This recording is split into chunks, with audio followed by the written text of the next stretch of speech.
Well, here we are in Paris, 96th day, and our first problem, well, the first problem for anyone, I suppose, is eating. You know, I wanted a meal, and at that time there weren't many self-service restaurants.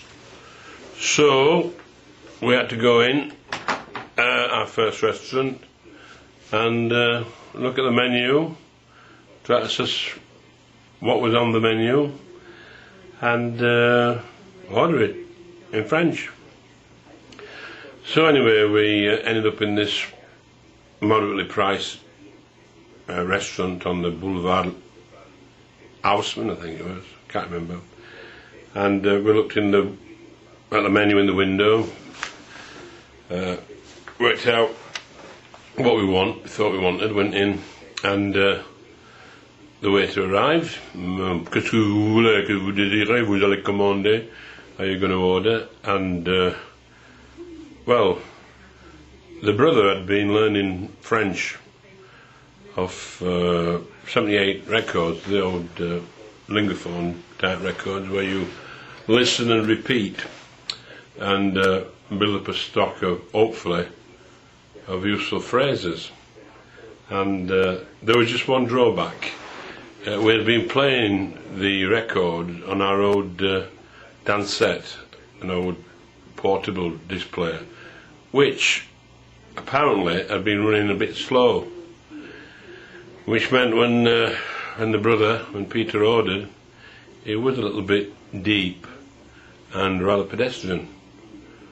So the waiter looked a bit amused when the brother said, "Je voudrais de beefsteak, un beefsteak pour moi et un beefsteak pour mon ami." So far so good. And then he was thinking, so I want some vegetables. What's French for vegetables? So he tried the word, you know, the vegetables. Vegetables. I looked baffled. He says, of course, this is the English way. If you don't know a word in a foreign language, you just pronounce it slowly and insistently, and hoping that the dim-witted foreigner cottons on to what you're saying. So then he says, greens, and the waiter said, greens? He said, greens. And he turned to me and said, "Jim, what's green?" I said, "Oh, I don't know, the grass is green." He said, "Don't be silly, what's French for green?" I said, "I know that one." I said, "It's vert." I said, "Right." So he looked to the waiter and says, "Je voudrais manger des verts." And the waiter went, "Des verts?" He says, "Yes, je voudrais manger des verts." Now, it was only a few years later that we discovered that vers has a few meanings in French. It can mean verses, like poetry. Je vais réciter des vers. It can mean green, obviously, les verts, the Green Party, but it can also mean les verts worms. You know, worms, like worms in the ground. So what the brother was saying to the waiter was, "I'd like to eat some worms." So from the waiter's reaction, "Monsieur voudrait manger des vers," we realised that perhaps it wasn't the correct word.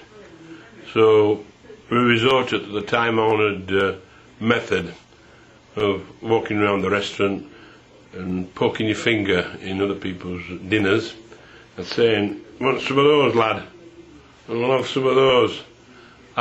So, you know, I don't think the diners were particularly thrilled by our approach, but we pointed out peas and carrots and pomme de terre, I suppose, and we finally got served, which wasn't too bad. Which brings me to another incident. In a later visit to Paris, I was with my other brother. Well, we were all there, three brothers. me, Peter and Michael, and we decided to have a bit of a, well, we say a real good nosh on the last night. We thought we'd get rid of all the spare francs, and instead of going to these kind of moderately priced restaurants, we go to a really decent 3-star, whatever, and blow in our remaining francs. And we went to somewhere, I think we called the Quo Vadis, and a la carte. Actually, the prices were astronomical, a bit silly really. It was about treble the normal price. And what was particularly irritating was that Brother Michael didn't go a la carte. He got the tourist cheap menu, and he had just as much food, and better perhaps, than we had. Me and Peter ordered a la carte from the menu, and we ordered a bottle of not champagne, but a vin pétillant, which means a sparkling wine, if you like it, a champagne type wine with fuzzy bubbles in it.